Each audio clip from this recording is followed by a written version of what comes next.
अपना घर, दिल छू वाली अनोखी कहानी। सुशीला सुनो, अभी अभी विकास का फ़ोन आया था। उसने हमें कल आने के लिए कहा। आने का कहा, पर किस लिए? सुशीला जी ने पूछा।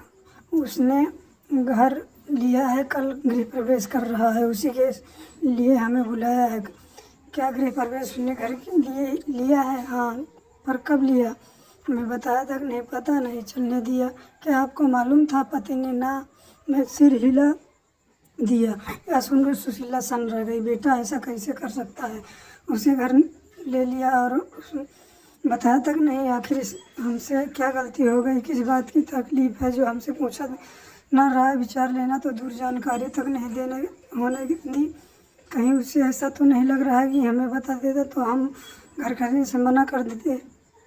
अब जो भी है, सुशीला बात हमसे पूछे या राय विचार ले। पति की बात सुनकर सुशीला जी की आंखों में आंसू भर आया, निकलने लगे। क्यों? आखिर हम उसके माँ बाप हैं। क्या हमें इतना भी जानने का हक नहीं?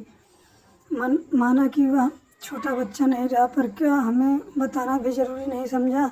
अरे, हम तो एक छोटा सा काम भी बिना माँ बाप की अनुमति के लिए नहीं किया करते थे। दुख अब तब की बात, अब समय बदल गया है। बच्चे काफ़ी होशियार और समझदार हो गए हैं। हमारी और उनके सच में काफ़ी फर्क हो गया है। अब यह सब सोचना बंद करो। चलो 2 कप चाय बनाओ और टहलने चलते हैं। पतिदेव ने सुशीला जी की गाल पर लुढ़क गए। आंसू को अपने हाथों से पोंछते हुए कहा। सुन कर सुशीला जी चुपचाप उठकर रसोई में चाय बनाने चली गई। रसोई में खड़े खड़े उन्हें पिछली सारी बातें एक एक करके याद आने लगी। तब ब्याह कर तब संयुक्त परिवार था। 3 जेठानी देवरानी थी और सास ससुर तभी एक साथ रहते थे। परिवार को देखते हुए घर का छोटा सा बड़ा रहता था। तब सुशीला जी का कितना मन था कि वह अपनी अलग गृहस्थी बसा लें, अलग घर ले लें। पतिदेव ने साफ मना कर दिया कि जब तक मम्मी पापा नहीं कहेंगे तब तक हम अलग घर नहीं लेंगे। बस सकते थे। सास ससुर भी सारी बातें जानते हुए भी कभी अलग होने की नहीं सोची। उन्होंने कहा था अलग होने से उनका घर टूट जाएगा, परिवार बिखर जाएगा, इसलिए उनके जीवित रहने तक संयुक्त परिवार ही रहा। फिर बाद में जब घर का बंटवारा हुआ तब 2 बेटी की पढ़ाई लिखाई जो व्यस्त हुए थे, अपना घर बनाने का मौका नहीं मिला। जो घर हिस्से में आया उसी में रह रहे थे। हाँ, मन में एक जरूर आशा थी कि जब बेटा पढ़ लिख कर अच्छी नौकरी करने लगेगा तब एक बड़ा घर बनाऊंगी, जिसमें हम दोनों पतिदेव और बेटे बहू एक साथ रहेंगे, जो अपना घरौंदा कहलाएगा। पर या तो अब समझ में नहीं आ रहा है, जब कभी पैसे मांगे तो उसने देने से इनकार क्यों कर दिया। यही सब सोचकर एक बार फिर आंखों से आंसू बह गए। पीछे खड़े पतिदेव देख रहे थे। अब की बार ना कुछ बोले ना ही आंसू पोंछे। तुम्हें जितना रोना है रो लो सुशीला, मैं जानता हूँ तुम्हें।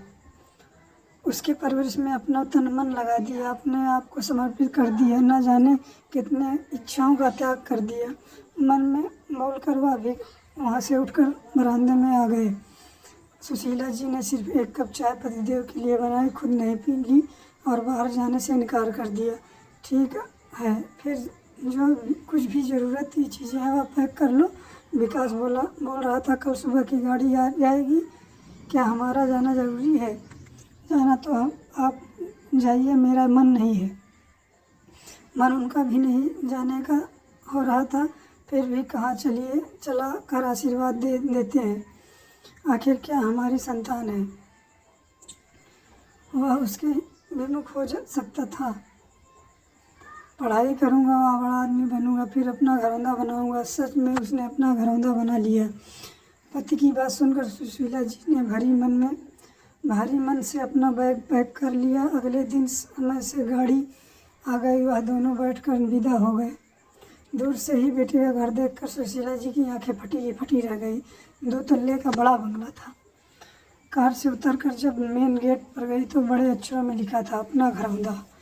सुशीला जी पढ़कर पति की तरफ देखने लगी। तभी उन्होंने घर के नेम प्लेट की तरफ इशारा किया जहाँ पर लिखा था रामनाथ सहाय और सुशीला जी सहाय।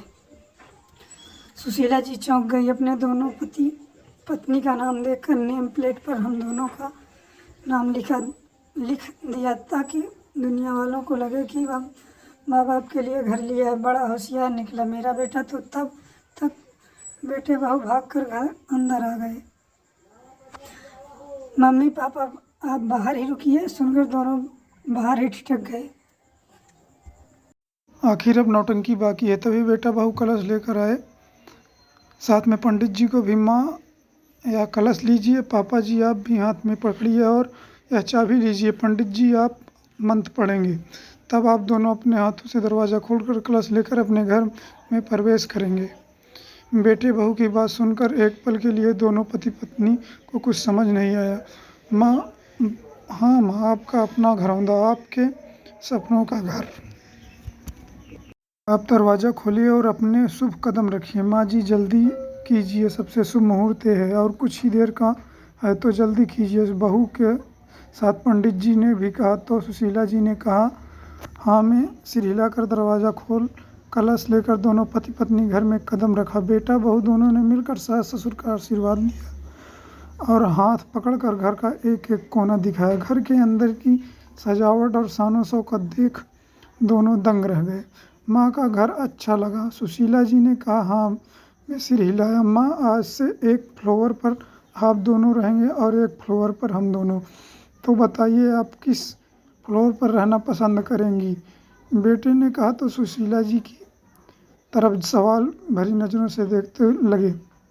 नहीं नहीं माँ, मैं अलग होने के बाद नहीं कर रहा हूँ, बस हमारा फ्लोर अलग रहेगा, लेकिन चाय नाश्ते से लेकर लंच खासकर ड्राइंग रूम तक एक ही रहेगा। आप बोलिए आप किस फ्लोर पर रहना पसंद करेंगे, नीचे या ऊपर? यह सुनकर सुशीला जी दोनों पति पत्नी बहुत भावुक हो गए।